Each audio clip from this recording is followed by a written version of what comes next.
Are you thinking that this could be a special season under Erik ten Hag? I don't know about special, but certainly improved. It needs to be improved, and I think it will be. I feel like things off the pitch are moving in the right direction, and if the last 10 years tells us anything, what happens off the pitch is followed closely by what happens on the pitch. I think building Manchester United back to where it should be in terms of doing things the right way, the results on the pitch sort of come with that. It's no coincidence. It's very rare that you have a completely dysfunctional club in the boardroom and above the manager and a brilliant one on the pitch. You know, you look at Barcelona in recent seasons, look at what United have been through, look at Newcastle with the new and old owners.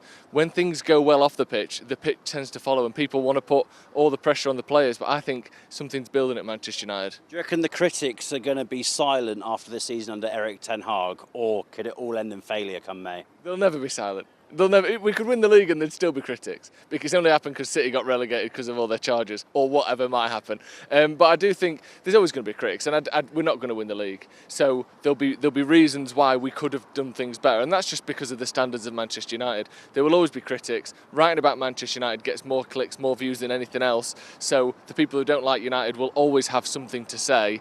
But I do think that it will be harder to criticise us than it has been in the last 12 months, definitely. I see a massive improvement this season. Was that just a nice way of you saying that everybody's obsessed with us? A little bit, yeah. I mean, everyone knows, it's not even controversial. Everyone knows that Manchester United are the biggest club in England. When you write about them, when you do videos about them, when you talk about them, it gets more listens, more clicks, more views than anyone else. So why wouldn't people write about them? It's not a sort of conspiracy theory. I think most journalists, most radio presenters would admit the same thing. United are the biggest club. Let's talk about them more, get more viewers, get more money. That's how it works, isn't it? That's how everyone does it. You said that Manchester United aren't going to win the league. Where do you think a respectable position is for the Red Devils to finish this season?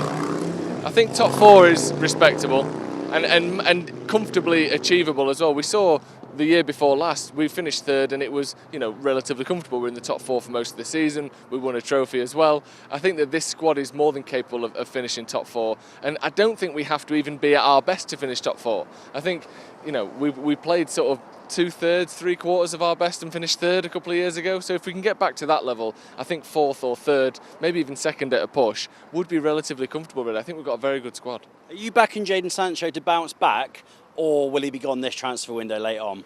Maybe somewhere in between, unfortunately. He's been here too long now. What is the bounce back? Bounce back to the form he had at a club that wasn't Man United. He's never been that sort of Sancho we saw at Dortmund for Manchester United. So it's not even a bounce back. He needs to sort of grow and build his United career. And I think that if he thinks he can sort of come in and just sort of be the Sancho he was at Dortmund, those years are gone now. He needs to sort of regroup and reset as a new player and try to build back to that stage. But I'm hopeful. Any United player, I want them to do well. But I think he needs to sort of rethink his United career and start from the beginning and work his way up.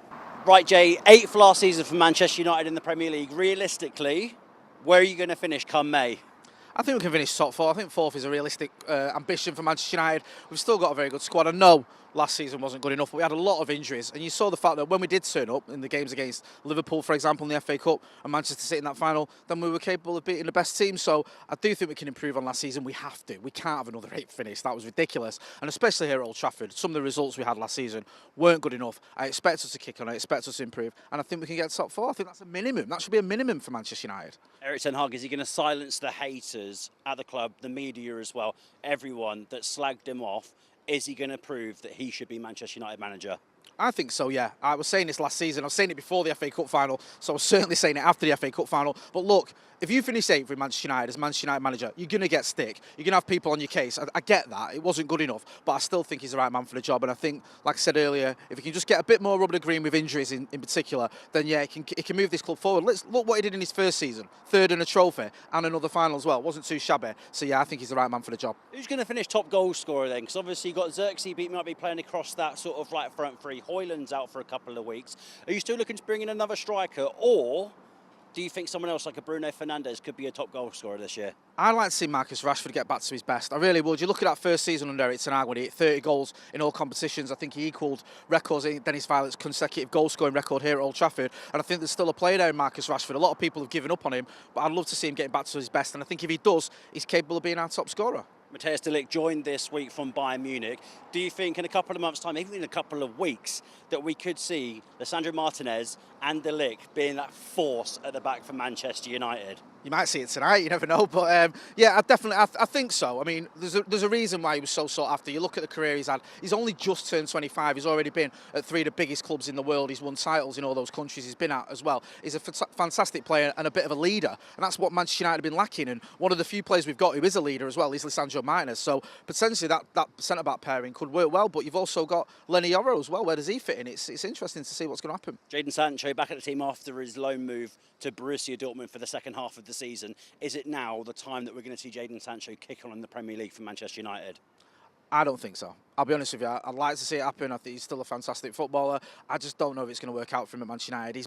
What's his 4th season now, going into his 4th season. Has he really shown us what he was about, what we saw at Dortmund when we first signed him? Not really. If you look at it, he's always sort of flattered to deceive. There's obviously a bit of an issue with the manager. I know they've buried the hatchet, but they're not exactly bezies, are they? You know what I mean? You don't get the impression that they're too fond of each other. So I'd be surprised if Jadon Sancho played a big part in Manchester United this season. I hope I'm proven wrong, but I can see a move on the cards. I think he might end up going back to Dortmund, maybe on loan, or maybe PSG have been linked with him. Maybe that could happen.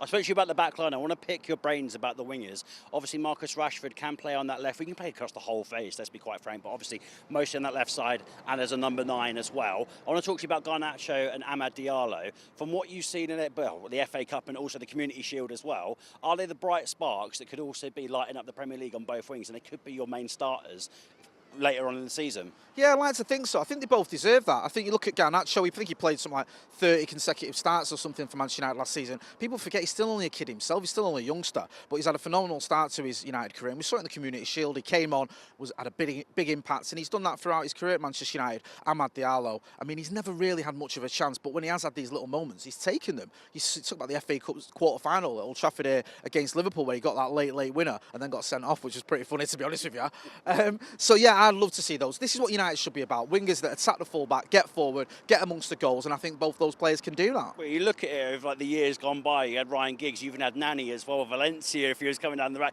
and acting as a right winger as well. You just need those vibes back, don't you? Yeah, we do, and it's been lacking a little bit, but I think if you look at the options we've got obviously Marcus Rashford can play there, Alejandro Garnacho, you've still got Diallo. I don't know, maybe you might see a scenario where Jadon Sancho gets a bit of a chance as well, but there are options there that Manchester United can look at as well, because you need that. Far too often you've had like a decent 11, then no other real options. You've been having to rely on kids that aren't perhaps ready, and now it seems like United are building a little bit of a squad. Right, Aaron, 8th last season in the Premier League. How is it going to be different for Manchester United this year? I think we've got some better players come in that will enhance the squad if they can keep fit, if we can keep the injuries. At a minimum, I think we've got all the tools, like we did the season before, to finish in the top 4 for sure this season. Someone said to me earlier that Bruno Fernandes is going to score 20 goals in the Premier League this season. Outrageous or not?